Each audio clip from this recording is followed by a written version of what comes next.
everyone out there. It's time for the Ella Johnson Show. I am so very excited tonight about this broadcast. If you are tuning in from YouTube, thank you. If you are tuning in from Facebook Live, thank you very much for being a guest on the show tonight. Now, if you will do me a favor and just share the broadcast right now, just share it because there are people on your page that need this show tonight. You don't know what they're going through. You just never know. Because let me tell you, a lot of the people that are suffering from domestic violence, they're doing it in silent. So if you would just share the broadcast, that would be just wonderful. Now, before we get started tonight, I made a promise to my brother. Today is his birthday. So if you guys will just do me a favor and, help him have a wonderful birthday by just sharing in the broadcast. Happy birthday, Timmy. I just want you to know, bro, I'm so happy that I get the chance to spend time with you. And it's always very special. And I hope you're having a wonderful birthday. And I hope you just celebrate for the rest of the week. It's all good. But listen, guys, I just want you to know something about this. I started out last year and the beginning of this year, and I made a promise that I would do shows. You just don't know, because you know how you have those people that are going through things, and some of you who sometimes, think you're the only one. I want to do that. You just don't know series to show you that there are people that are going through too. And the purpose of these shows is so that you can be empowered. Because now you're not alone. Well, this is another one of those shows. My guest tonight is Carla Bristow, and she is a domestic violence survivor. And I just need you to share because you really need to hear her story tonight. Now, I want you guys to think about something. Violence of any kind is horrific. But when you have violence with an intimate partner, and in that relationship, it can be deadly. South Carolina tops the nation for the most domestic violence deaths. My guest is from South Carolina. Now, they say in the statistics that 41.5% of the women, 17.4% of the men will most likely experience some type of intimate, physical, or sexual violence. And here's where the problem lies. Over 6,000 of their organizations that are meant to help people will face at least 40% cut in their funding. We need to dig into this thing. So I need you guys to meet my guest tonight.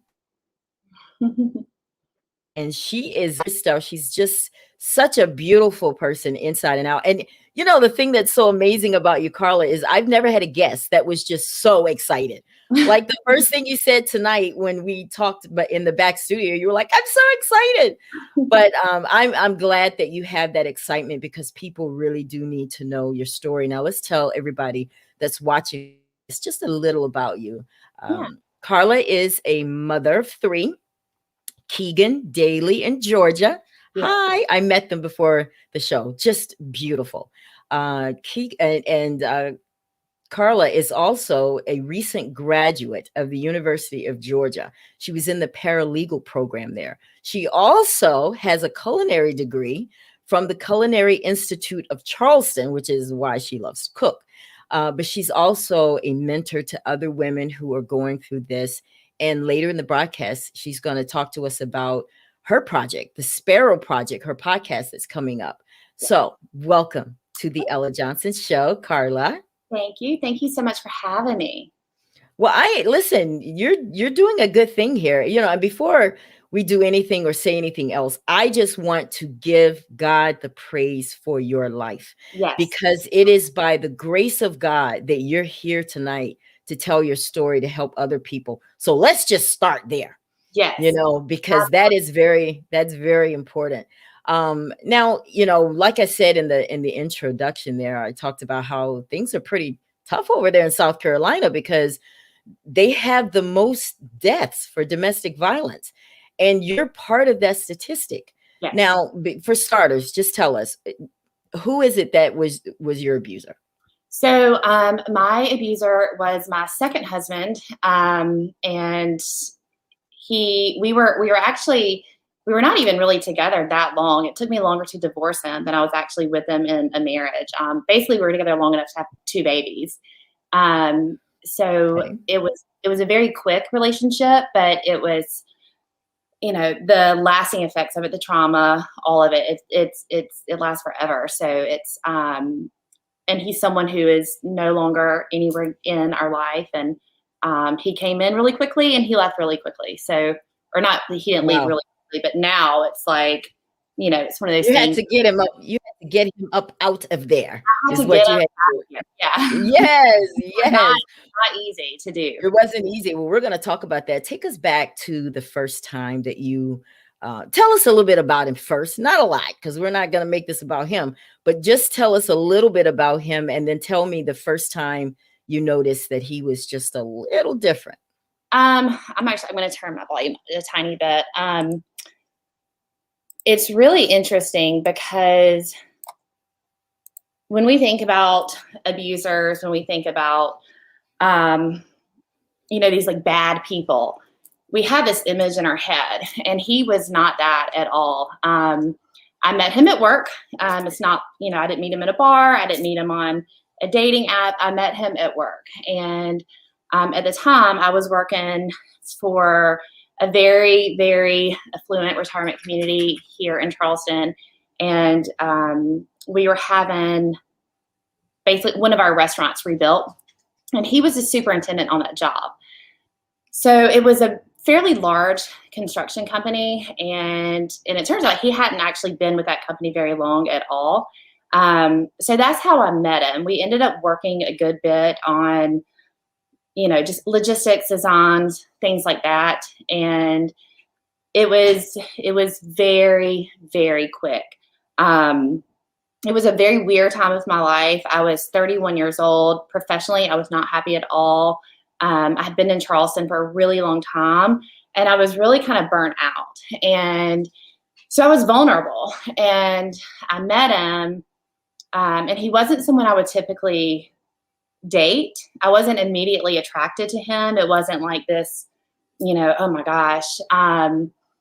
But he definitely had his like sight set on me, and he kind of wove himself into my life, which that's what they do. They like pick someone. Did that scare you a little bit though? Yes. And actually, Yeah. later on, I found out like he had like photos of me from like a long time ago. I mean, just really weird stuff. And when we met, I wasn't really sure what his story was, but he was very charming, very good looking, very normal. I think he told everyone that he had like a degree from like Chapel Hill, which he didn't. He was he seemed very normal, seemed from a very normal family. And I thought he was a single dad of one. I learned within like 2 months that he was actually a married father of two. Married. He was married. Yes, with two children, not just one. So it, but we started seeing each other kind of at the end of December 2015, and by February I was pregnant with Daly. So it was that quick. And it's kind of interesting because when we met, we kind of hung out a little bit, but I wasn't really into him. I mean, he was kind of, he was kind of like preppy, pretty boy, wasn't really my style. My friends always joke with me that, like my dating style is always, back then was very like, just. Did you have any friends that said, "Girl, what are you doing?" He I is not. was really happy because he looked like he like bathed, and he looked like normal, and I always dated guys that were like in bands, and so he was very different from what I normally would have dated. So on surface, he looked like a great catch, right? So we started hanging out, but then the more I hung out with him, a lot of things just kind of, I just wasn't really. He was very shallow, and not in a sense of he was very vain. There was just nothing there. Like there was something interesting about him. So I was kind of starting to feel like, okay, well, I'm done with this. So he made the interesting thing about himself, the drama with his ex-wife. Like he made her seem very obsessed with him, crazy. So he made that relationship which at the time I thought was his ex-wife. That's what he made interesting about himself. And there was so much that happened between the very beginning of January to probably March, that I had no idea was going on, no clue. And he seemed available. You know, he always seemed available. So when I found out that he was actually married with 2 children, I just was kind of floored. And actually, I didn't find out he had a second child until probably, I think, like June of 2016. And when I found out, he was like, oh, well, she had an affair and she, you know. Oh, so he admitted it was his wife. Yeah, Okay. claimed that it wasn't his, and then his family backed that up. And so, you know, what was I to think? But during that time, I think from probably March, I found out that he was actually, the reason why he was fired from his job, and I found out is because he was like stealing tools, pawning them. Oh no. Yeah, He's a thief. Yeah, he stole like silver from his grandmother. But his family was like constantly like paying his way out of these things. So I had no idea. So when it all sort of came to a head, I was already way pregnant with Daly. And I found out, my daughter just woke up. My girlfriend's here though to help with her. So but when I found out, I remember telling my sister, I was like, I think he's crazy. Like, I think there's something really wrong. Just like that. Just like that. I was like, something's not right. And all of this just weird stuff just kept happening. And then he went to treatment. So he blamed everything on alcohol and went to treatment. And he was fairly normal for about a year. So after that, it was, you know, but I never could trust him again. I never felt that like connection that you would think that you would feel with your abuser. Like I think that is something that's definitely a little different about my story. I was never really in love with him ever. So I got pregnant with my daughter and, so how did the sex thing happen? I mean, I don't want play by play. Well, I mean, we were seeing each other. It was fun. Like in the beginning, it was a lot of fun. Right. Okay. You know, we would go out and we would do stuff, and he always presented himself to have, you know, money. And one story is so funny. We stayed in this hotel room, very end of January, and he paid cash for like a $700 hotel room. And we went to dinner, and he pulled the classic "I forgot my wallet" trick. Girl, he didn't have any money. And what? So, I had money, but it was always things like that. Like it was, you know, he would spend very unnecessarily, and then with like a little thing, it was, you know, he like can't get a phone put into his own name, or he can't, you know, like things like that. So it was. You're like definitely red flags. Yeah, huge red flag. So, but now looking back on like that whole first 6 months, it's definitely, I knew something was wrong, but I was pregnant, and so I was trying to just I was kind of writing things off when I shouldn't have, for sure. Trying to make it work. Yeah, that's typical. Yeah, and then someone's like, "Okay, I'll go to treatment." It's like, oh, okay, well, you can't, you know, you got to be supportive with that. So that's what I did. So at this point, you're all in, but something changed. One day he did something to you. What was that something? Yeah. So we kind of went through a fairly normal, slow-paced life there for a little bit when I was pregnant with Daly, and, you know, and then I got pregnant with Georgia. After Georgia was born, she was born in December of 2017. And after she was born, he really started drinking away a lot more. He was going out a lot. His job, he worked for a restaurant group here in Charleston, and he basically had an open bar tab at like 5 different restaurants. And so he was hanging out with those people, you know, which when you have a wife and 2 babies at home, one of them being a newborn, that's just not really a lifestyle that you can really maintain. And when Georgia was 3 weeks old, the restaurant manager, he was, I think, whatever he was. He called me like 3:00 in the morning, and he was like, he just attacked someone, bloodied him up.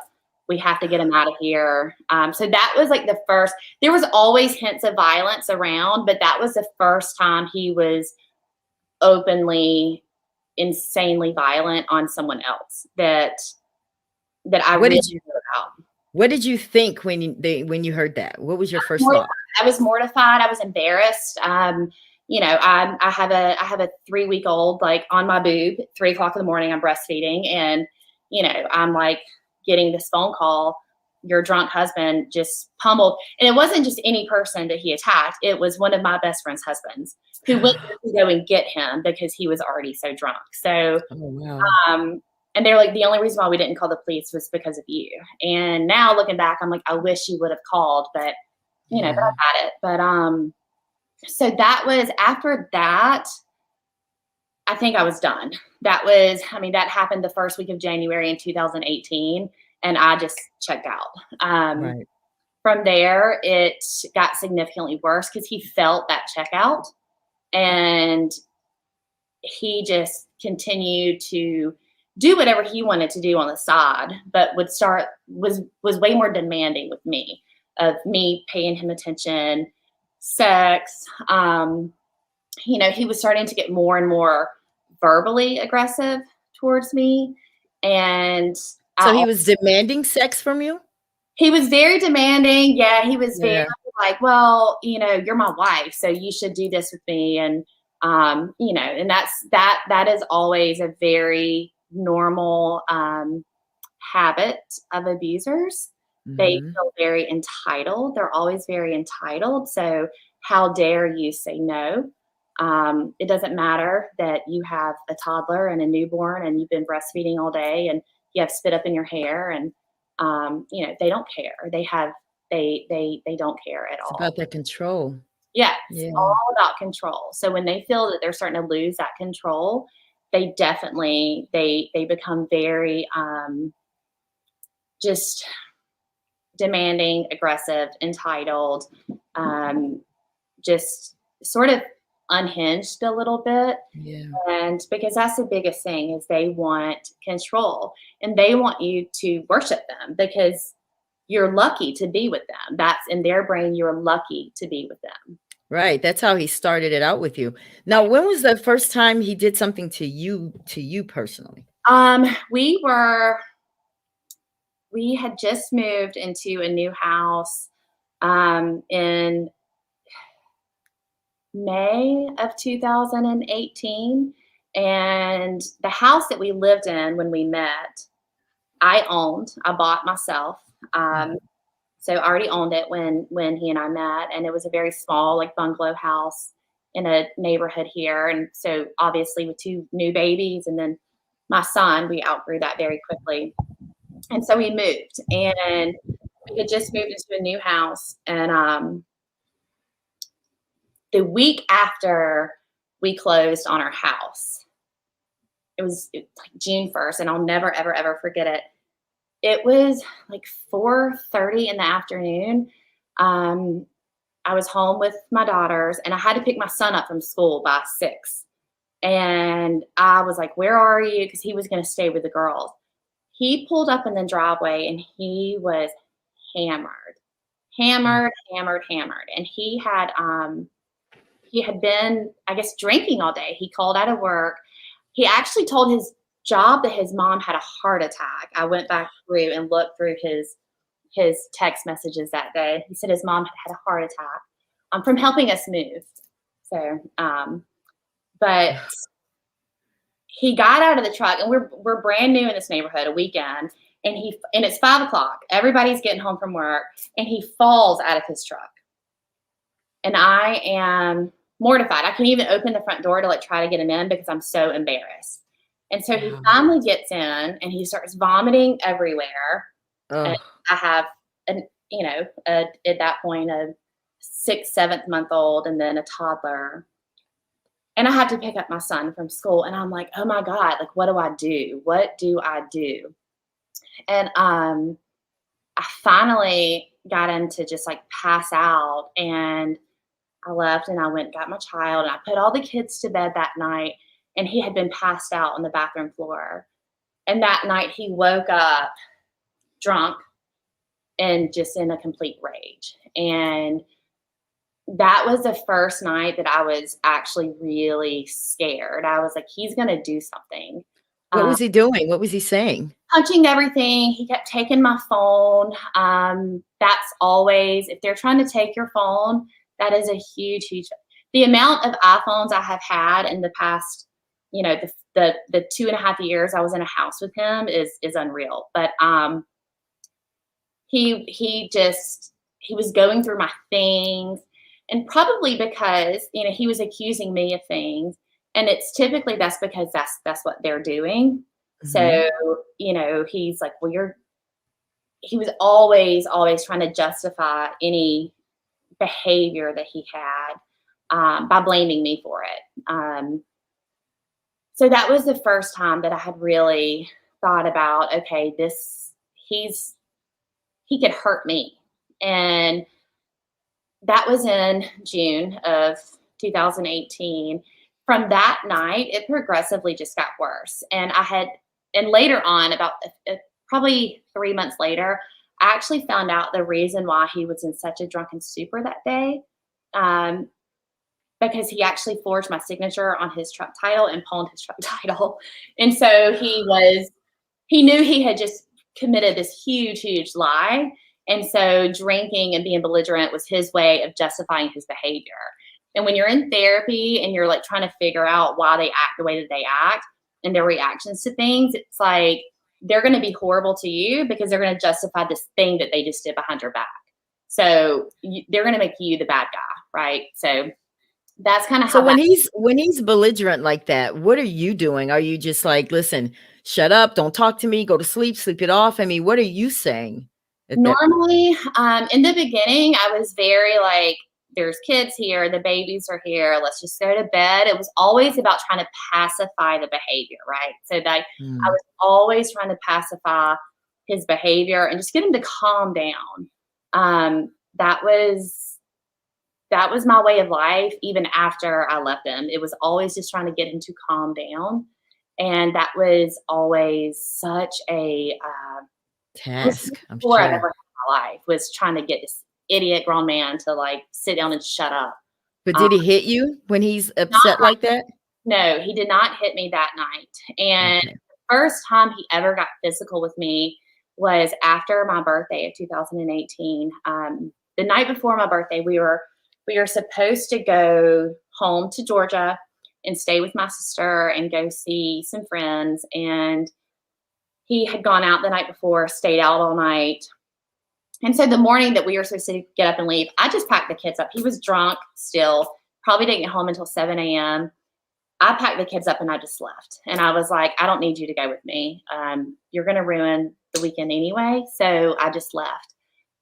That weekend was the first, I mean, he was awful. I mean, he was so awful, and he just threatened me all weekend.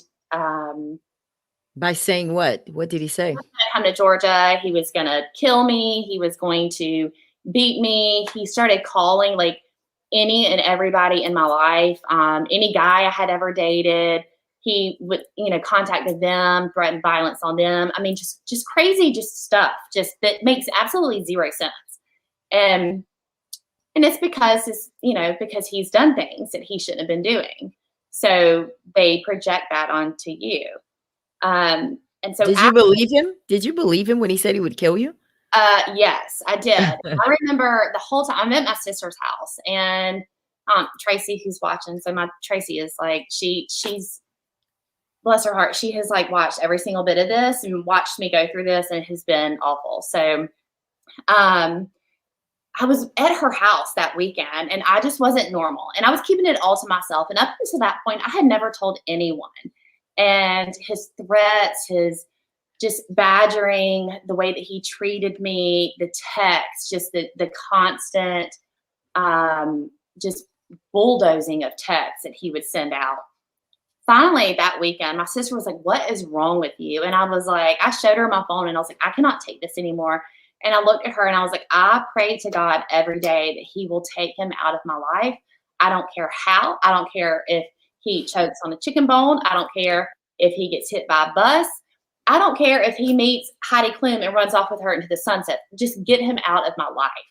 And my sister was floored. She just couldn't, she was really stunned, I think. And it was the first time I had really vocalized my like pure hatred for him. I hated him and I was miserable. And then after that, I go home. I think I went back. And so the very next weekend, we were fighting about the past weekend. And it was a Sunday morning, and I was getting up, getting the kids ready to go to church. And again, he had been out all night, comes home 7 a.m, drunk still, basically telling me I couldn't leave, I couldn't go anywhere. And I was holding Georgia, and she was 8 months old at that time. And I was holding her, and I was standing in my bathroom getting ready, and he kicked my feet out from under me, and I fell into my bathtub holding my baby.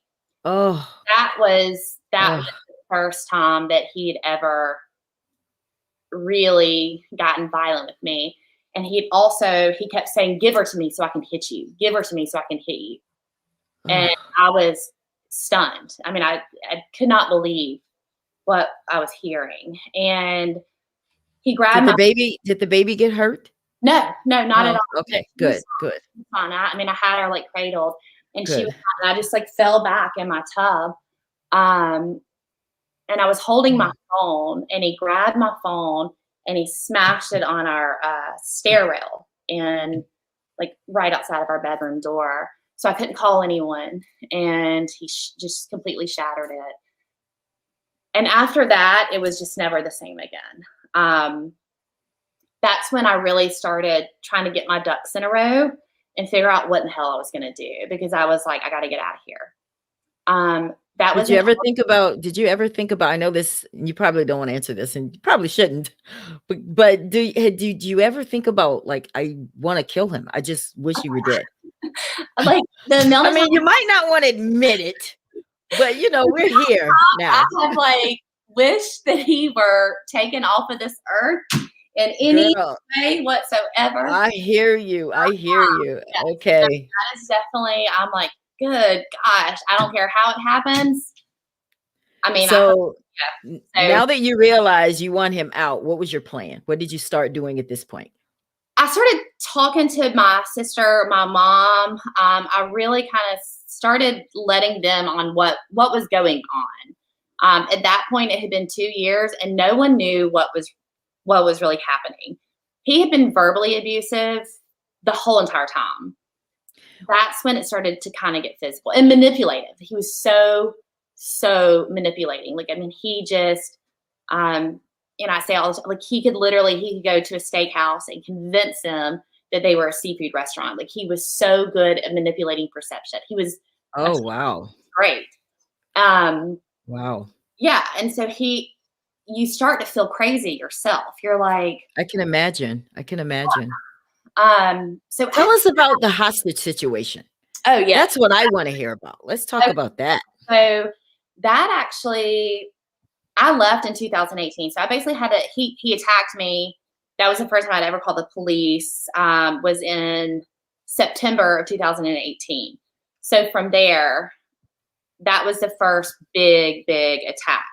I got my kids, I called my parents, my sister, they all came down to Charleston. We packed my stuff on like a Monday night, and I went to Georgia. And I was in Georgia the whole time I was there. I was just constantly trying to divorce him. He would never sign papers. It was awful. The attack didn't happen until December of 2019. So he would not go away. I mean, he literally would not go away. Like, he's like worse than fleas. Like, he just would never ever leave. And I mean, so you had left him and he came to where you were. Yes. Oh, wow. Okay. So I filed for divorce in Charleston. Okay. And in 2018, our divorce, my attorney was terrible. If they answered the phone on the first ring, go with someone else. But I was desperate at the time. I was just, and I didn't know any Right. better. But I was supposed to have a divorce in 90 days because in South Carolina, you have to actually be separated for 1 year.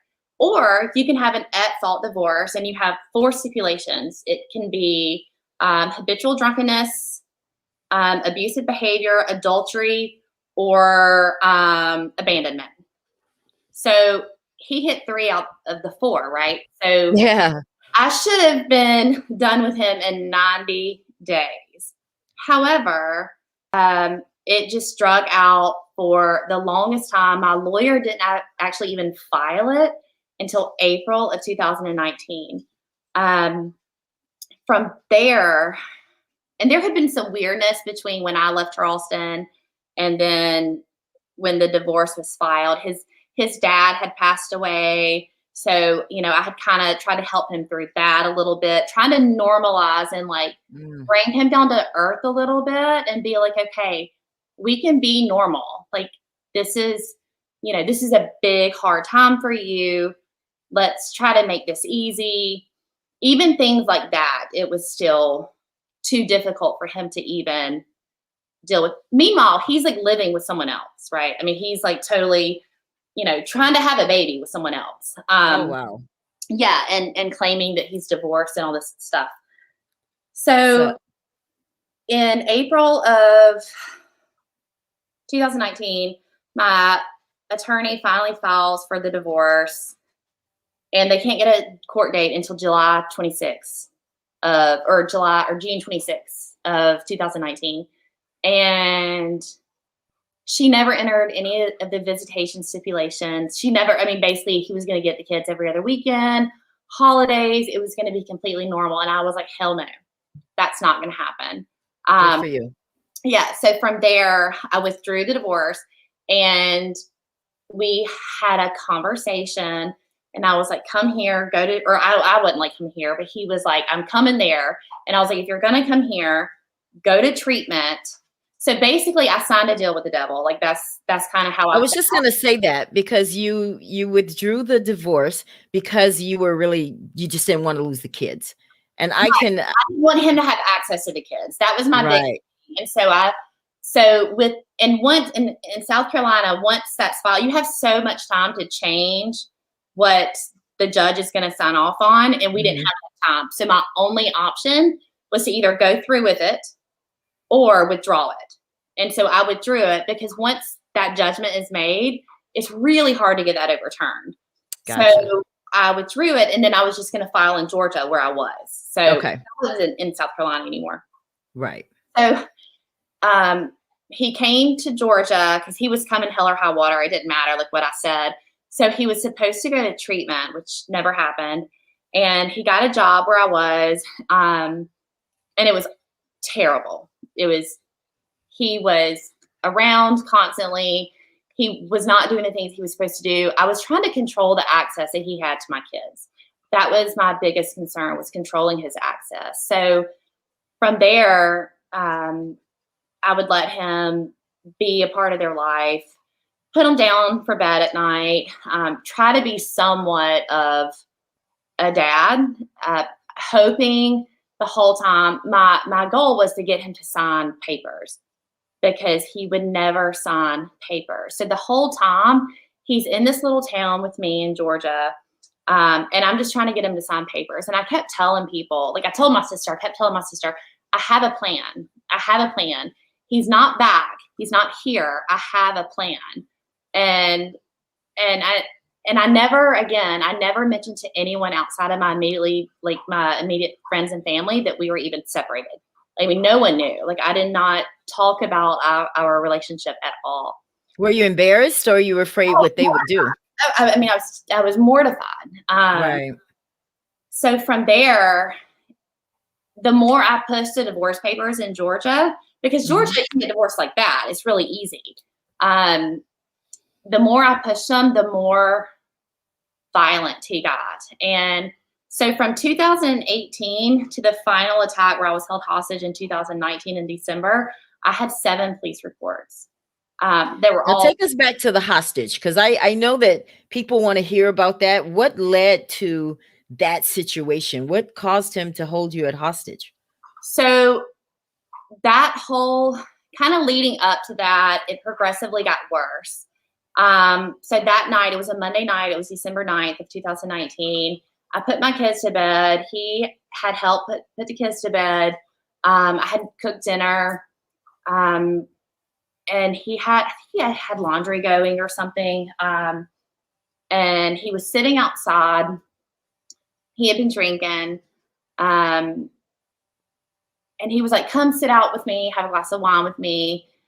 And I always tried to not really, I was always very cautious about, I didn't want to entertain him, basically. Like, I wasn't trying to entertain him. I wasn't his wife. I wasn't, we were not mending our marriage, like, at all. Like, please sign these divorce papers. Was he aware? He knew that this is a wrap. Yeah, like Oh, okay. he knew. I mean, every week I was like putting them in front of him, and he would get belligerently drunk. There would be an attack. It was constant, and it was like that from summer of 2019 until I was held hostage. So the night I was held hostage, he basically he just got more and more drunk, and it was only like 8:30 at night. I mean, it wasn't late. And he just kept asking me to hang out with him. So, and I could tell where the night was going. So I would go again, always trying to pacify, sit out, have a glass of wine, and then I would be like, okay, I'm going to bed. And I would go in and I would lay down with my girls because they slept with me. Keegan, thank God, was at his dad's. And he kept coming to get me. And at some point, he took my debit card and he went to drain my bank account at some point. And he left and came back, which I wasn't even aware of. But because I was back in my room, just kind of waiting for him to be done and go. And he just continued to get really, really drunk. And then we were sitting outside with the fire going, and we started talking, and he just snapped. And I don't know what it was that I said. At that point, I had already had two broken ribs. I had, been attacked numerous times. And so that night, though, was significantly different because he planned it. He took my cell phone. He took my car keys. He took my computer cord, all before he ever even attacked me. So he knew he was going to do that. Where I was in a really small town in Georgia, and I was out in the middle of nowhere. I had no neighbors. My only neighbor was an 83-year-old lady who couldn't hear, and she was still, 2 acres from me. So it was me and my children, and then him. And the more I tried to calm him down, the worse it got. And so that night was significantly bad because, he knew I would call the police because I always did. The police were there a week before that.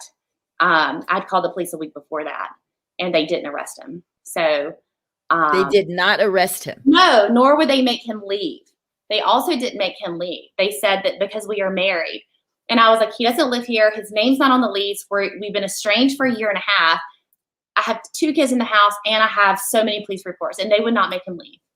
So, which is why actually, when that happened, they took it really seriously. But I would go in, and he would come in, and he would rip my door in and just drag me out of my bedroom. My left side was completely scratched and bruised from him just dragging me. And from there, he attacked me pretty bad outside. I was pretty cut up, like all on my back and my side, just from him, because we were in rocks around our fire pit. And I would get inside. I tried to find my phone, It was gone. He had it in his pocket, and he teased me with it. You want your phone? You want your phone? I've got it. Come and get it. I've got it.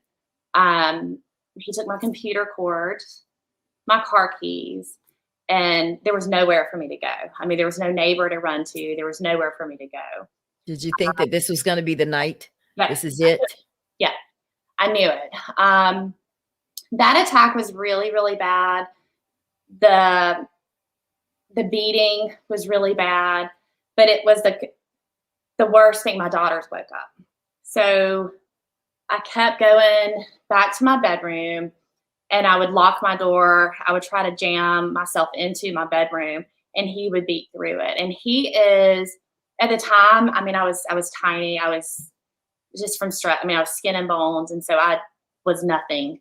And he was, 215, and just a powerhouse. And he would just come through, any door. And I finally got him on the outside of my house, and I locked and I deadbolted my door, and I was frantically trying to figure out what to do.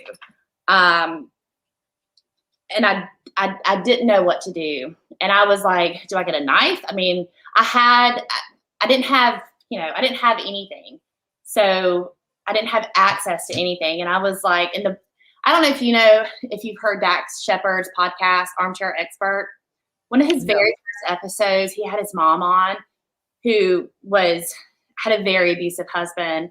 And she was on, and she said something. She said after one of her attacks, she thought he had finally passed out, and she looked at her frying pan, and she was going to hit him with it. And she was like, do I have enough police reports? So if I kill him, number one, are they going to believe me? And number two, what if they don't believe me? But biggest of all, if I don't kill him, what if he wakes up and kills me? And that went through my head. That was very, I kept thinking, okay, I have all these police reports. There's all this evidence. There's paper trails. There's so much stuff. What do I do tonight? And that was probably only like 10:30 at night, maybe 11 o'clock.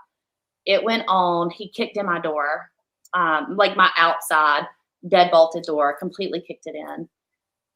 And probably around 2 or 3 in the morning, that's when my daughters woke up.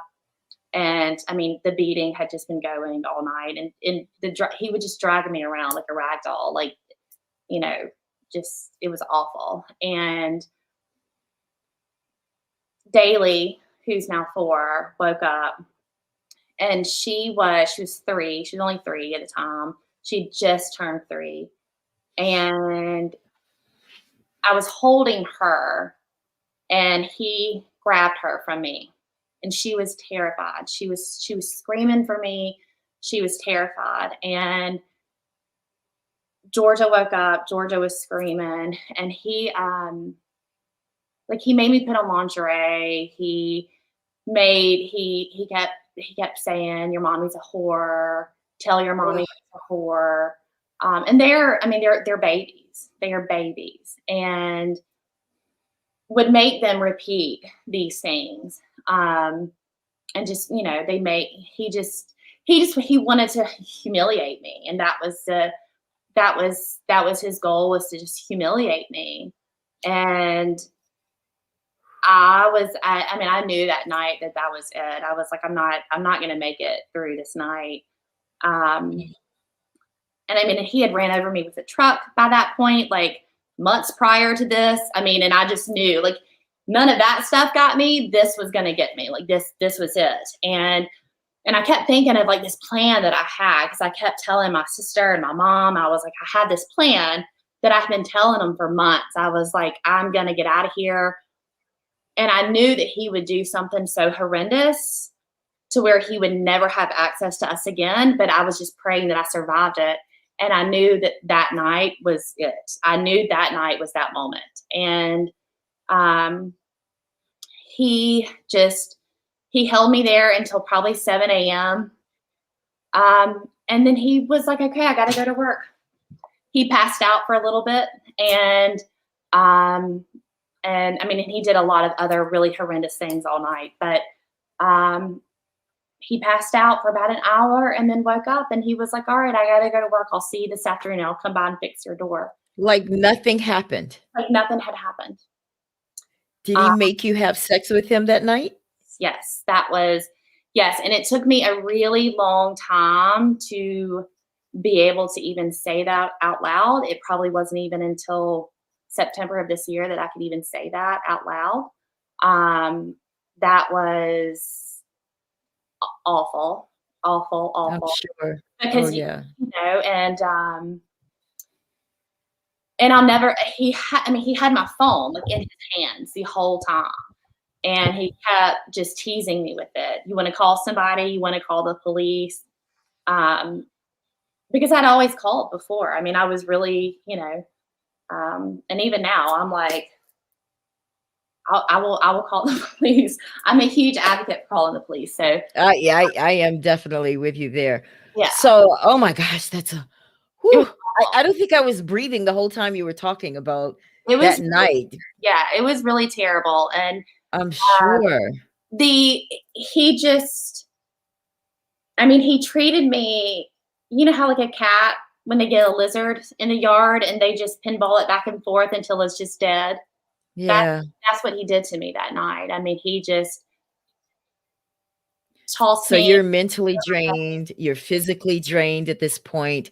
It's 7 a.m. He finally leaves. What do you do when he walked out that door? What did you do? He handed me my car keys and my phone. And the only reason why he handed me those things, the only reason why he handed me my phone was because he wanted to continue to torment me and know my status the whole day. Oh, wow. And he hands me his stuff and he goes to work, and he also told my daughters that I kicked in the door. He was like, look what your mommy did last night. And they are just. How old are the kids at this point? How old are the children? Georgia was 2.5 weeks shy of being 2 years old. So she was, 21 months old, and Daly had just turned 3. So, and he had not been he had been pretty absent for the 12 months prior. I mean, other than so it's not as if he were this loving, doting father. Right. I mean, he played dad when he wanted, but it wasn't as if they were terrified. They were really, really terrified. And for him to they use their children as pawns. They don't care. They have zero remorse. They don't care that these 2 beautiful, innocent, precious babies just witnessed this horrific thing. They're scared for me. They're scared for themselves. They know that he's bad. Daly, she was in therapy after that. But that morning he finally leaves, and I just am sitting there and I don't know what to do. I think I'm in shock that I'm alive. I can barely walk. I had a broken rib. I'm bleeding from my left side. I've got cuts, scrapes, I have black eyes. I'm in really, really, really bad shape. And I think my brain just turned on autopilot, and I got my kids up and I got them dressed and I took them to school, and I didn't know what to do, but I knew I needed to figure out, I needed to have a moment. I knew I needed to break down, right. But I could not do it with my kids there. So I needed to take them somewhere where they loved and they felt good, so I could figure out what in the hell I was about to do, because I didn't know. So I took them to school, and I walk in, and the director of their school looks at me, and she was like, what happened? And I lost it. And it was, I just lost it. And she took my girls into their class and she took me into a side room and we just sat there and just like cried together. And she gave me Circle of Love's phone number, which I'm like forever, ever, ever grateful for Circle of Love, because before then, nobody had ever mentioned a TPO to me, which is a temporary protection order. You would think after 7 police reports that somebody would have at some point mentioned, you can get a restraining order. Do you think the system failed you? Oh yeah, for sure. Yeah. Absolutely. So that day, my coworker, who's also one of my very best friends, I called her and she was like, okay. And I told her, I said, I'm going to Circle of Love and I don't know what the hell I'm going to do there. I don't know what is happening. But this is my plan. So I'm not coming to work today. But, now wait a minute, for the hostage situation, you didn't call the police after that? No. So, okay. Well, I did as soon as I took my kids to school and I could kind of figure out what I was doing. That's when that's when I finally was able to call the police. But I was just trying to get my kids somewhere because I couldn't think. I couldn't move. I could barely walk. I was just, my house was destroyed. I mean, it was just a mess. So, he had at 5 a.m. drunk, put plywood on my doors. So like I couldn't even get in and out of my door. So I had to end up like trying to get, he had somehow locked me inside. I had 2 doors. He'd kicked in the one in my kitchen, ultimately put plywood over it so I could no longer even use it. And then my front door, he had locked from the outside. And so he had my key, so I couldn't get it. It was dead bolted, so I couldn't get out of that either.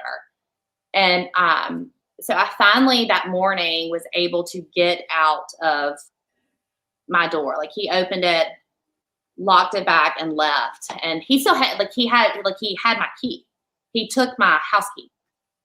And so I take my kids to school, and that's when the director was like, you have to do something. And I was like, I've done it. I've called the police. I've had police reports. I've done it. I don't know what else to do. I'm to the point where I don't know what else to do. So I've been trying to do this on my own and nothing is working. And she was like, that I'm a mandatory reporter. She said, I have to report this. And so she did. And so when she did, I called Circle of Love and I set up an appointment to go meet with them. The investigator from the sheriff's department called me, and he went to my house. So he kind of saw the whole destruction at my house and my door. And when I went to Circle of Love and I met with Paula there, she is an angel on earth.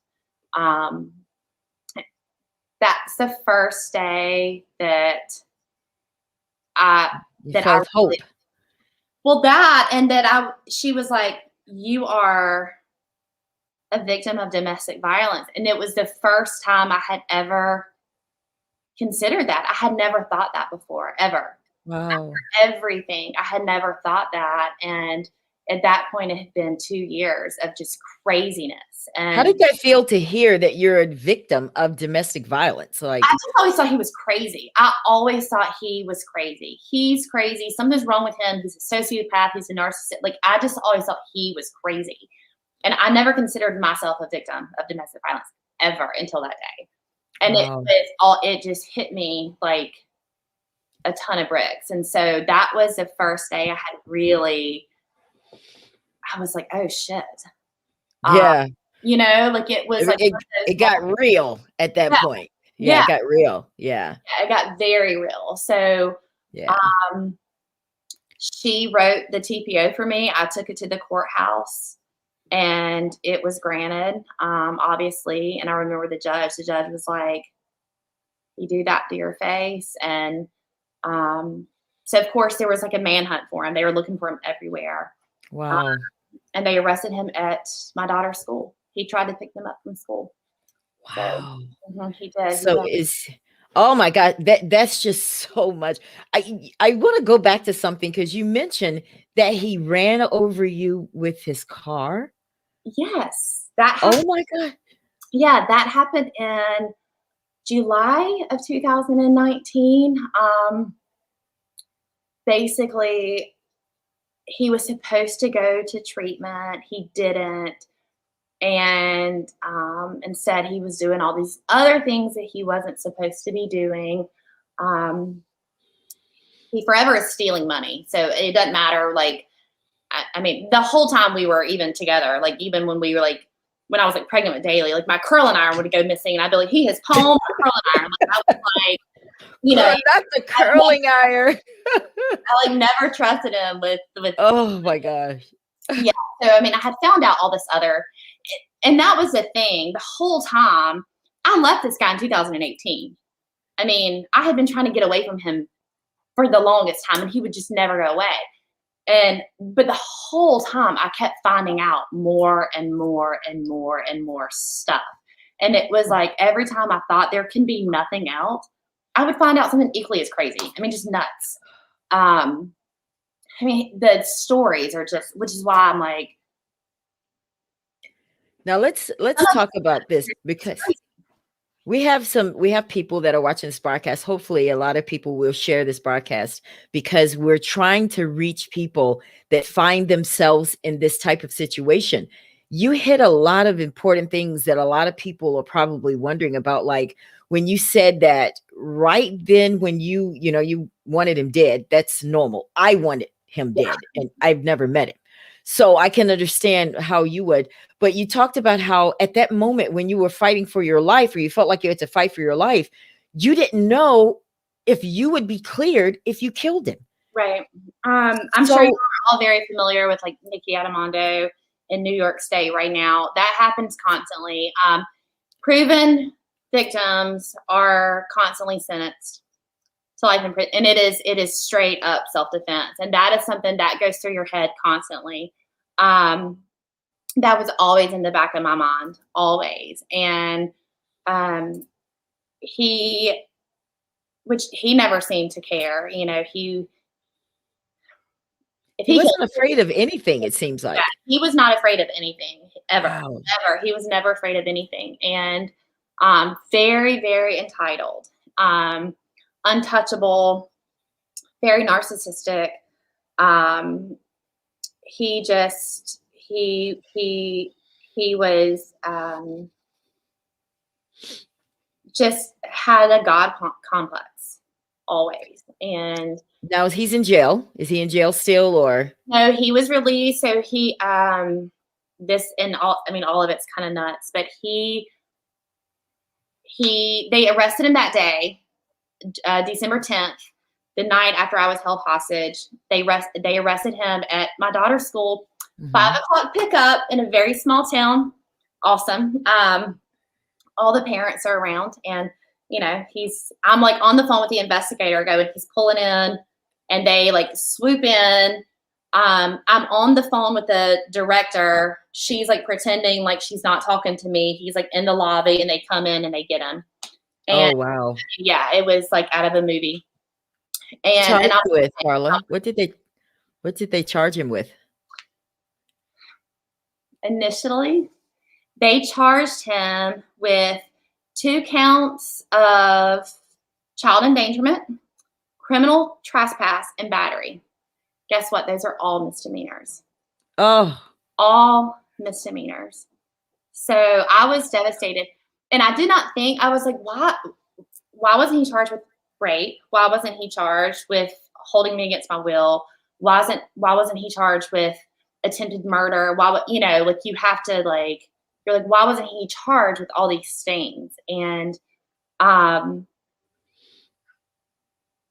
again, and that'll sort of lead me why I ended up going to paralegal school. But good for you. Yeah. Because I was like, the justice system sucks. Like, I don't understand. We can say that on this show. The justice system, it definitely failed you in this case. It really did. Yeah. So did those charges stick or did they change them? Yeah, well, and then he got more. So That's good. he wasn't done yet. He was not done yet. He had more to do. So he never touched me again. He never saw. And the last thing I ever said to him, and this is probably the most gratifying thing ever. I was like, I had answered my phone one last time. He kept calling me, and I wouldn't answer. He kept asking me for my location, share my location with him, blah, blah, blah, blah, blah. And I finally answered him, and he was like, I'm coming over tonight. I'm going to fix your door. And I was like, no, you're not. I was like, I am divorcing you. I am. And he was like, no, you're not. And I was like, watch me. And I hung up the phone, and that's the last thing I ever said to him till this day. So after that, I divorced him. But finally, I got a divorce attorney. So we had court. He goes to jail first. He goes to jail. His boss bailed him out, even though his boss, don't do it. He knew why he was in jail and he bailed him out anyway. But he'd been manipulating his boss the whole time. He told his boss at a time in November that I had tried to kill myself, that I was in the hospital under a psych eval, that had slit both of my wrists. And this is so funny. Again, we're in a tiny town. The day that I'm supposedly released from the hospital from spending 4 days and, after slitting my wrist, we run into them at a restaurant, and I have on like short sleeves, and I clearly have, I'm fine. And his boss was kind of like, I thought you said that she slit her wrist. She's fine. But he never said anything. And he told me later, he said all of his stories individually always added up. He said, but when you started to string all the stories together, that's when they started to kind of unravel a little bit. So his boss bailed him out. And from there, he fled. He disappeared. He completely disappeared. We had a no contact. He wasn't supposed to contact me per the protection order. They couldn't find him to serve him. But he knew he had it because that was coming down the pipe that, when he was arrested. He didn't show up for his first appearance, all of those things. So he skipped bond. But not only did he skip his bond hearing or his bail, whatever it is, that first appearance, he stole over $15,000 worth of tools, cash, and credit cards from his boss. Oh my goodness! And skipped down. Good for him. I mean, right. I mean, I'm sorry. I was trying to be political, like, oh no, but good. Yep. Oh. So, and then from there, he continued to contact me, and then he did the whole suicide thing, and pretended that he was going to commit suicide, and so crazy. He finally wasn't caught until July 1st, but our divorce was final June of 2020, and I had to get my divorce via public notification. So because he never signed papers and he wouldn't respond to any of the, we mailed copies everywhere, and he would never sign. He would never. So I had to put it in the paper, and like I was in, in the 1800s, on the court. I know. Yelling, let me get a divorce. So, but they did find him after he was on the run. Finally did, because after our divorce was final, he was finally arrested on July 1st of 2020, and he got an attorney, and his bond hearing comes, and he was denied bond. So so he spent 90 days in jail. That's all. He did 90 days, and now he's on felony probation. So ultimately, he was charged with the 4 original counts. Then he was charged with felony theft, felony aggravated stalking, and then 2 other ones. But now he's on felony probation now. But so he's out. He's out. Yeah, no, he's out. He's out, and I'm sure he's living his best life too. I'm sure he's, his mother has tried to buy him normalcy his whole life. So I'm sure, they swung into action and bought him a bunch of pretty things and made him feel normal. Enabled him. They've enabled him, it sounds like. Are Yeah, you and afraid? Are you I afraid that was. he's I go through okay? phases. Sometimes I'm terrified. I have an alarm system. Um, sometimes I'm super afraid. Like I go through. There's triggers or things that happen. I think like milestones make me nervous. But for the most part in my day-to-day life, I mean, I can't. My biggest thing is I try not to live afraid. In fear. I have a healthy awareness, Okay. but I'm not afraid. Well, if Uh, you ever need backup, Girl, I'm gonna call you. you call me and I'll get some people. Now, you might not like how we handle it, but I'm just saying. Over there laughing. No, we got you. You're Oh, no, family now. well, that's what's always been so funny is like, I mean, in reality, I mean, he's like the size of, I mean, he may physically be big, but when it comes down to it, I mean, he's nothing. See, I thought you were getting. I thought you were about to talk some real talk when you went. He's like this. I I was like, whoa, okay. Just put it all out there. But But anyway, that is like, but they have this mentality where they're just like untouchable, and it's like, no, and if that's the case, I understand why he thought the way he did. I'm just saying. But listen, I look at you and I see a very strong woman. And I want to say thank you to the two people you mentioned, the angels in your life. I think one was Tracy and the other one was and her and my mom and my dad. I mean, my family just really rallied around me. good. And then Paula from Circle of Love. She's Circle of Love is a domestic violence shelter in Greensboro, Georgia, and she changed my life. She changed my life Wow. because and everyone else around me knew it, but it was like hearing from her going, no, you are like textbook. I mean, this is a professional person saying, no, this is domestic violence. And I had just never Yes. done that before. And so after that, I kind of just like hit the ground running, and I was like, oh, wait, I'm about to do something about this. So that was like, it drove me. It really, really drove me. And I felt very empowered after I finally was like, okay, now I have like a logical thing that I can like really think about, and I can move forward. So Now, I'm sure during those times, you had some dark days. I know you had some dark days. Tell me how you transitioned from those days to what I'm looking at now, because and after Scott, so when we packed up my house in Charleston and my kids in 2018, and I moved in with my sister, her husband, and their two kids because I didn't have a house to rent yet, and I was for probably a solid. I mean, the first week I was there, I had like a job waiting tables, and I had like a full time. I mean, I got jobs very quickly. I'm always really great at like making money, and but I would go to work and I would put on my face, and then I would come home and I was blank. I was a zombie. Georgia was still breastfeeding. I mean, I was still nursing my baby. Like she was, and I had nothing left in me. Like I was just, my soul was just empty. And I was in shock. I think I walked around in shock pretty much the whole end of 2018.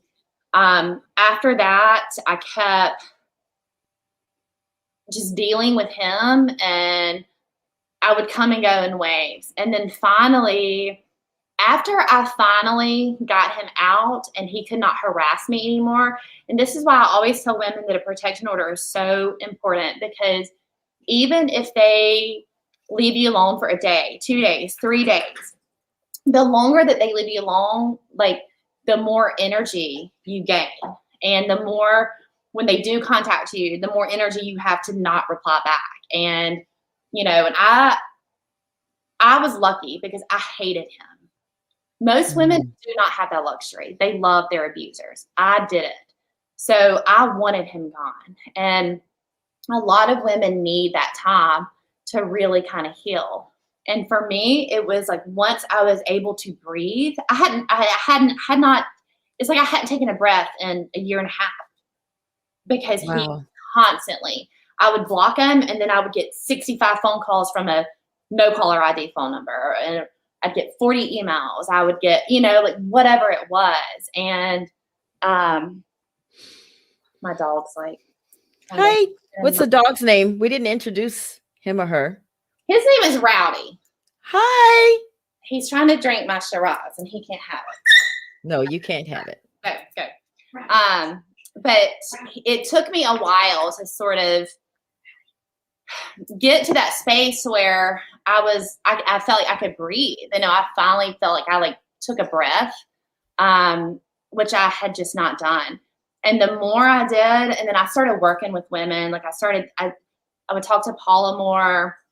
I started really sort of seeing it everywhere. And it was like this awakening almost. Yeah. And, it's like when you think about a purple car, then you'll see a purple car everywhere. Right.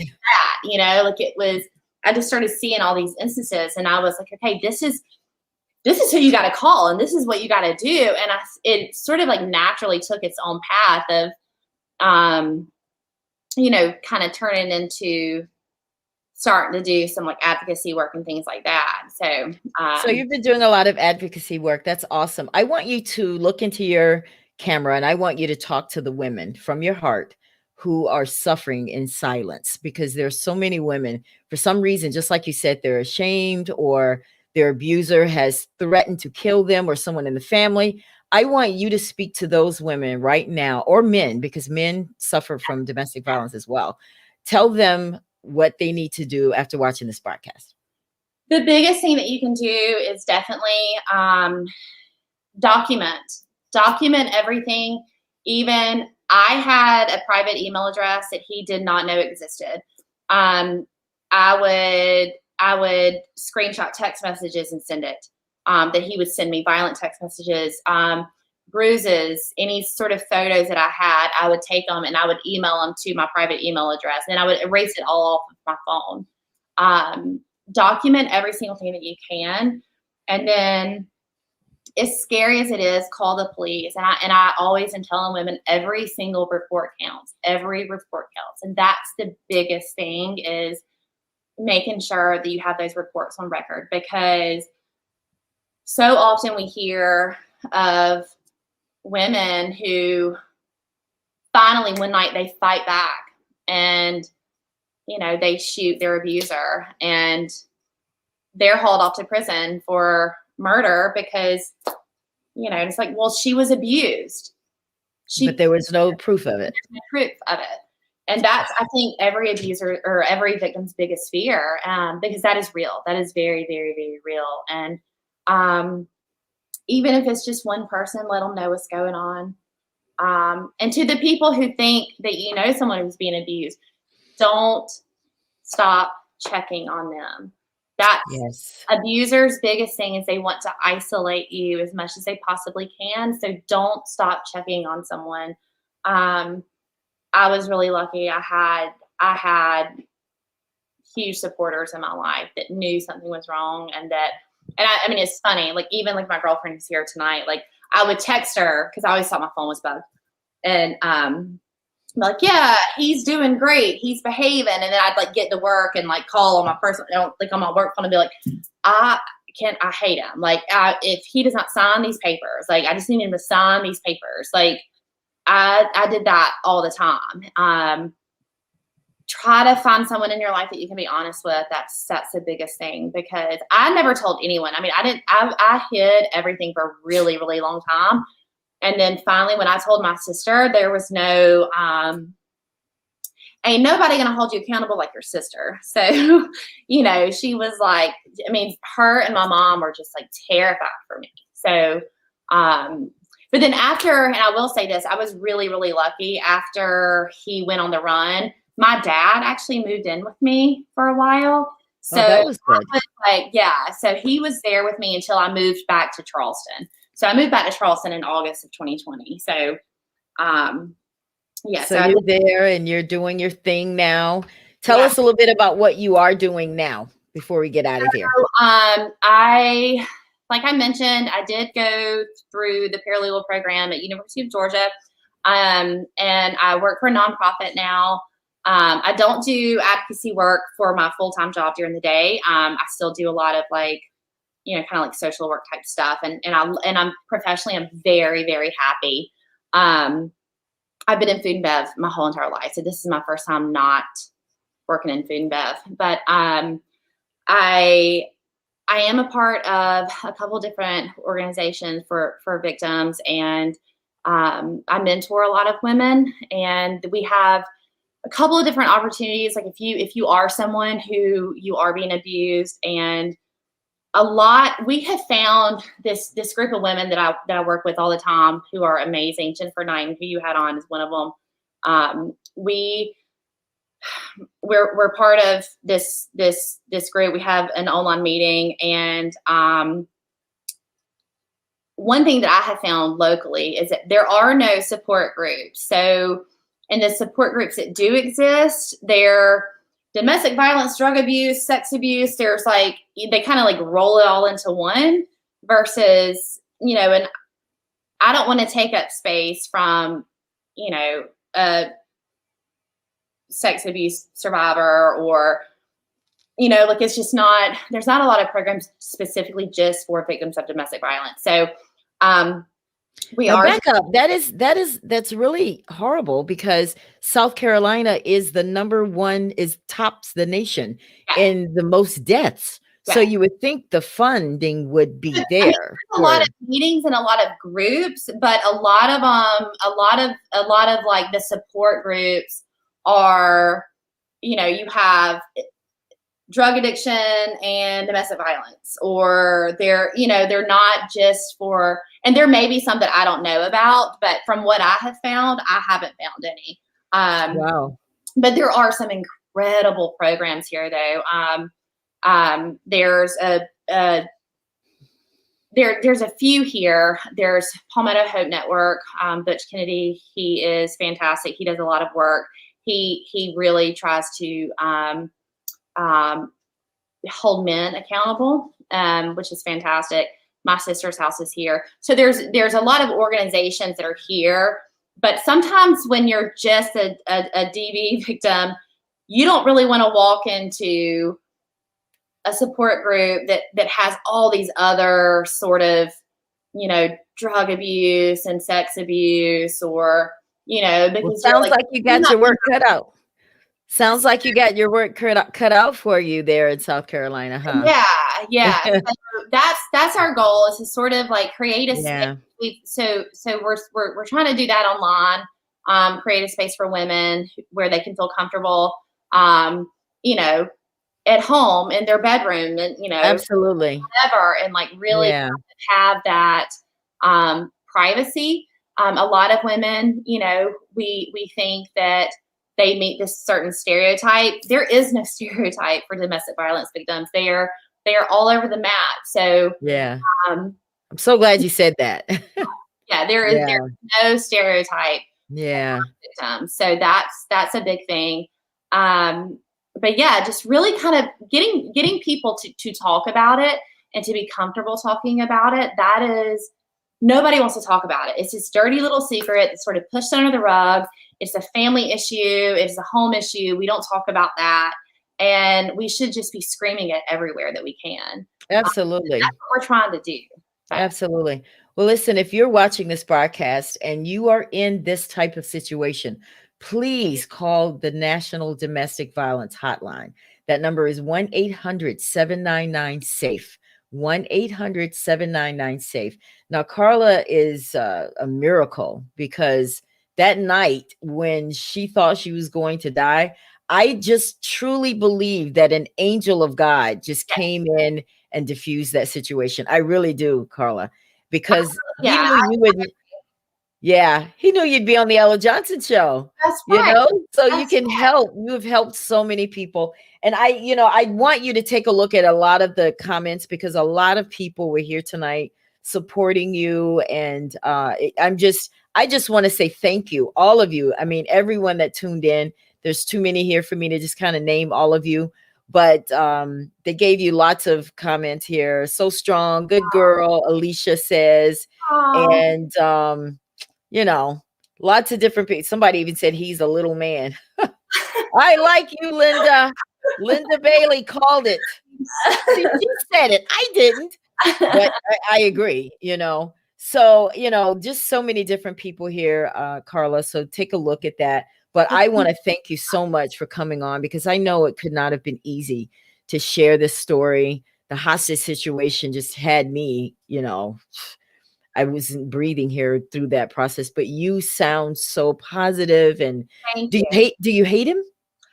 I don't I don't care of his existence. I just, I That's a very good way of answering that question. I don't care of his existence. People ask me all the time, if what if he were to reach out to you? Well, number one, he's going to jail because that is a violation of his parole. But that's the biggest thing, and I will call. So and he probably knows that. Yeah.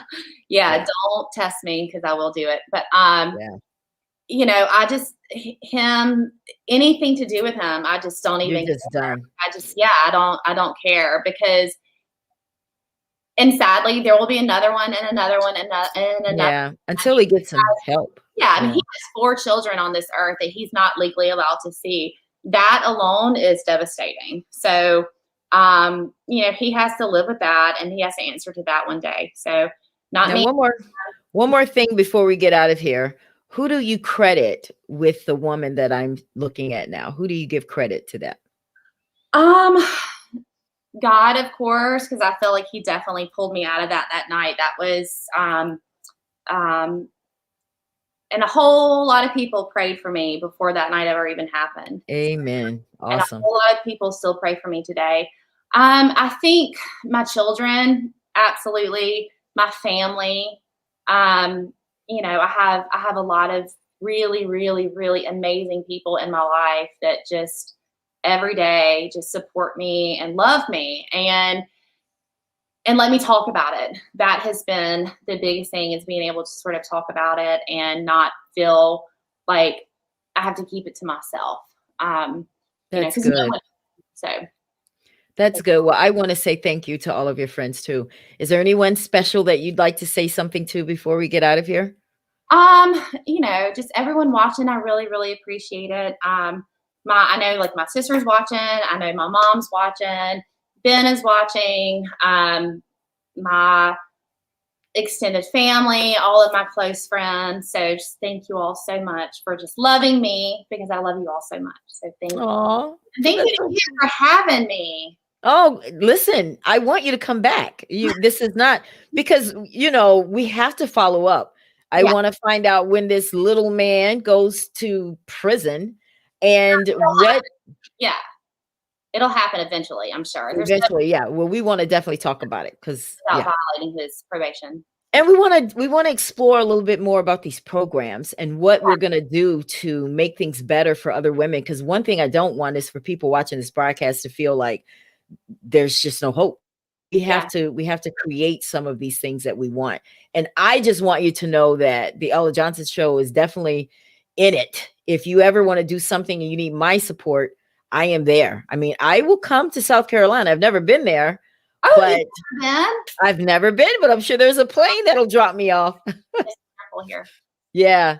So I just want to thank all of you so much for tuning into the Ella Johnson Show. I want you to come back tomorrow night, same time, 8 p.m. Eastern, because we will be here with Melanie, her daughter.